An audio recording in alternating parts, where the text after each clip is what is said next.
Know that the stomach is the first thing to decay in the grave.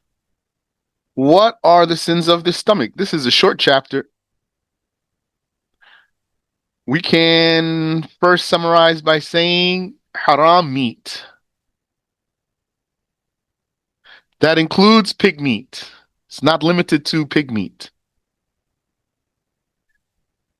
The haram meat is yani pig meat.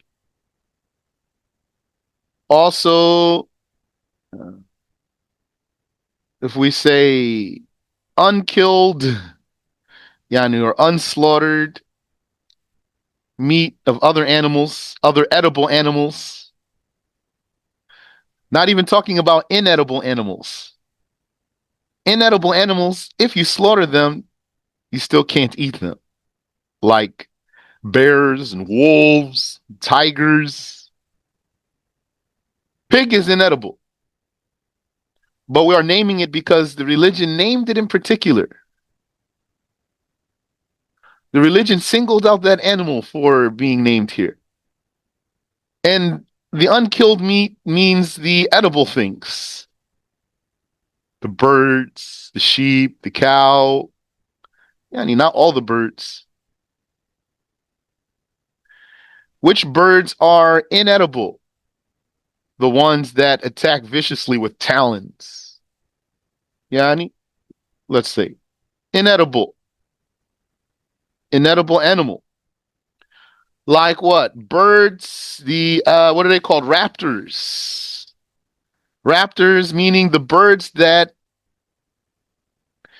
attack viciously with their talons. We don't mean dinosaur here.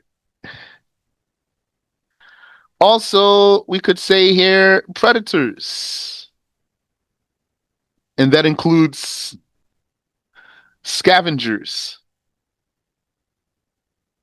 It's not that they are scavengers, Yani. It is that what? They attack viciously with their fangs.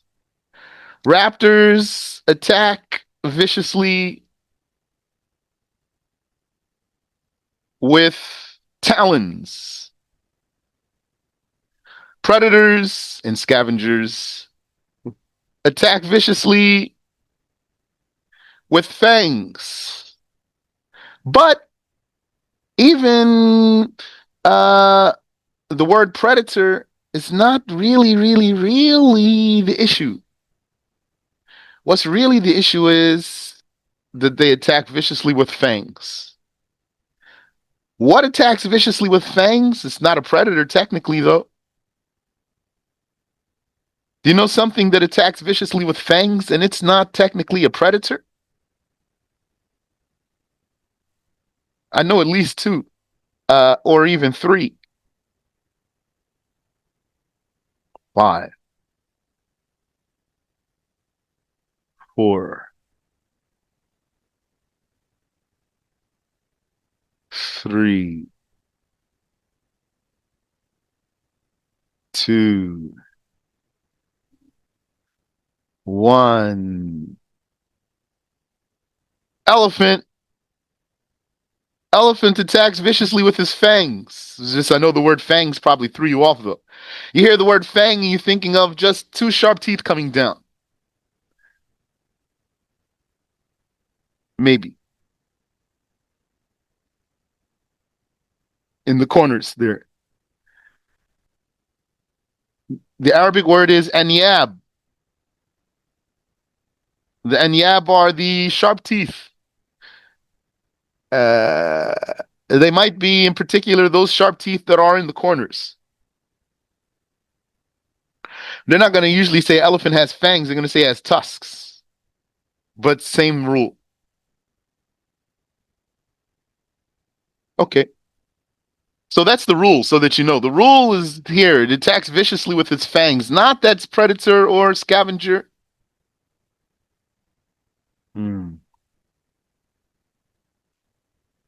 Because it's permissible also to eat the hyena, according to a Shafi'i, because of a hadith. And this one has very powerful fangs. And it's a predator and it's a scavenger. Mm. Also, what's inedible? Also, vermin, insects, spiders, worms, snails. All that's haram. Crickets, grasshoppers. That's haram.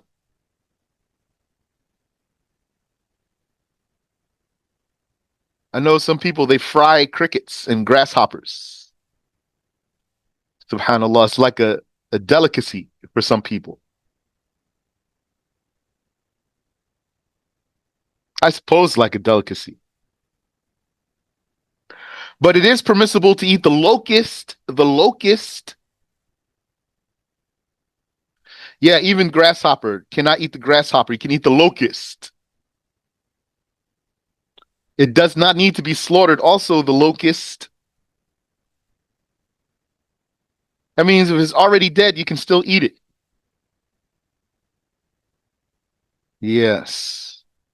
It's a delicacy in Nigeria. Uh huh. MashaAllah. Mm. Okay.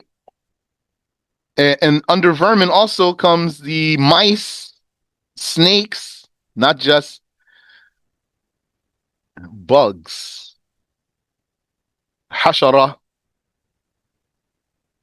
I'm saying the word vermin from the Arabic word hashara. I'm not saying insect, I'm saying vermin. To include the insects and more than the insects. That's all haram because it's disgusting. Hmm. The unkilled meat. How do you kill the edible animal? You kill the edible animal by one way is cutting the food and air pipes. Cutting food and air pipes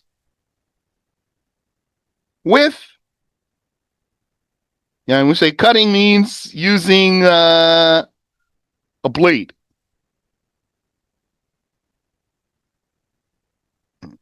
Yani something sharp. I say blade means something sharp, like could be stone. Blade doesn't mean metal, could be stone, could be glass, could be metal. Like if you had some cane, like some bamboo, you can make something out of it to slaughter an animal, be permissible. But it cannot be bone and it cannot be nail. Cannot be bone, cannot be nail. I saw some people making a knife out of shark's teeth. So, according to the verbatim wording of this rule, it wouldn't be valid because that's bone. But I didn't hear if there's any detail. What if it's a fish's bone?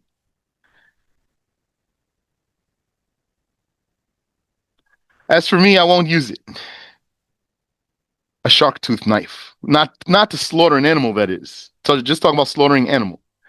You can use bone, a knife made of bone, but not to slaughter an animal or made of nail. Uh, yeah.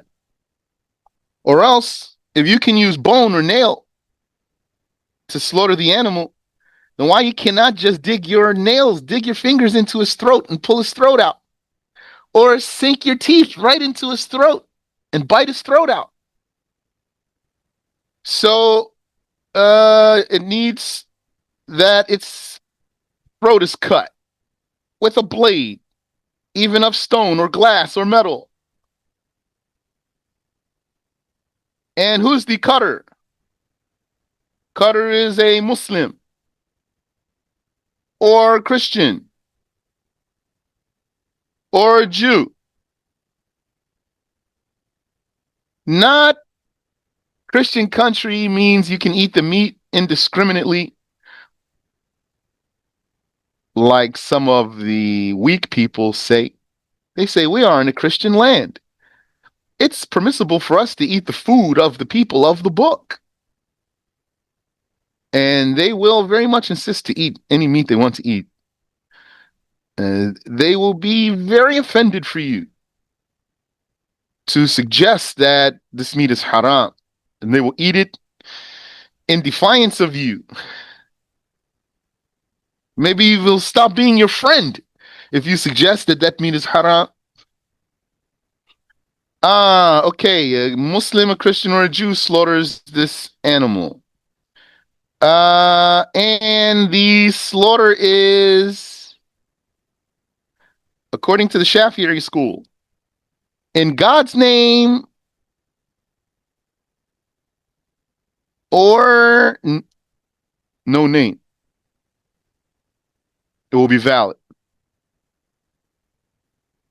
In Shafi'i school, if it's slaughtered with no name, not in any name, in anyone's name, it's valid on purpose. Or if it's slaughtered in God's name, it's valid. Other schools, the other three, they say if you on purpose don't slaughter it in God's name, it's not valid. If on purpose you did that, they say it's not valid. If you forgot to slaughter it in God's name, and you didn't say Bismillah, then it's still valid, according to them. And since we are here, don't eat machine slaughtered. Don't eat machine slaughtered chicken. It's usually the chicken that is cut like that because it's small and easy to mass produce. So they have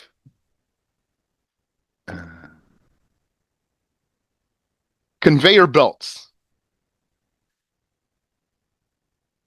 to process the chickens. Like there's a person, all he does is he puts the chicken on the hooks. A live chicken, his job is take those living chickens, put them on the hooks upside down, and that's it. The whole thing's automatic. So the hooks are passing by, and he just puts the chicken, puts the chicken, puts the chicken. The machine does the rest. Then it's going to take them, dip them in electrocuted water, for example, doesn't kill them. Then take them through another stage, cut their throats, or maybe completely decapitate them. And then take them through another stage to defeather them like this. So mass production here. This is haram meat. As far as I know, anything bigger than a chicken is most likely is hand slaughtered. Subhanallah. You know, I thought to myself, if I go back to a farm, if they have some guinea fowl, I want to get a guinea fowl, if you know what that one is. I went to some farms. Sometimes they had guinea fowls. I never got one, though. I have no idea what it tastes like. I'm just curious. Uh, mm, okay. Cutting the food pipes and the food pipe and the air pipe in God's name or in no name, done by a Muslim, Christian, or a Jew with a sharp tool. Okay. Or another way, other than this cutting, is a hunting animal. This means it's trained according to the religious standards of being trained. Whether a raptor or a dog or a cheetah. As for if it's a dog that you're using, then you need to wash the spots where the dog bit 7 times, 1 time mixed with soil. That's the Shafi'i school. Part of the animal being trained is that the animal will not eat any of the kill. He kills it for you and doesn't eat it. But some scholars mention that if the bird, if you're using a raptor, if the bird picks some of it, it's excused. Mhm. Then it's going to be halal to eat it. And let me remind you, we're talking here about haram meat, sins of the stomach. Haram meat includes doubtful meat, doubtful meat. What if you're doubtful about something other than meat? Can you still eat it? Yes, if it's not meat and you're doubting about it, you may eat it. Like what? Like bread. Huh? How could I be doubtful about bread? What's wrong with bread? Maybe when they were making the bread, when they were making the dough, maybe they use oil that's contaminated with pig or another kind of meat. Don't you know when they make bread, they put oil in there, put the water, they put some oil in there. Because maybe the person who's making the bread is using it for flavoring. So, but all you have in front of you is bread. It's not meat in front of you, it's bread. And you are doubtful. Does this bread have haram? Is it haram bread? You may eat it. It's not haram to eat it because it's not meat. What you cannot eat while doubtful about it is meat. Flesh, if you want flesh. Flesh includes the skin and the fat and the muscle. But if you are doubtful about some meat, doesn't mean someone else is. It will be haram for you. If he is not doubtful that that's haram, then you can eat it. And if you are, then you cannot eat it. And you cannot stop him. Or I'll give you another example of doubtful here. What doubtful means. Someone says to you, McDonald's fries, don't eat those. Don't you know those are covered in beef fat? It's known. Spread the word. Okay. So what if you said, well, I mean, I never looked into that. I really don't want to. Uh, they just look like potatoes to me, coated in beef fat. I'm not concerned about this. Then it would not be haram to eat that. Or someone told you, Doritos, don't eat the Doritos, has such and such in the cheese flavoring. So if you are doubtful, you may still eat that because it's not meat.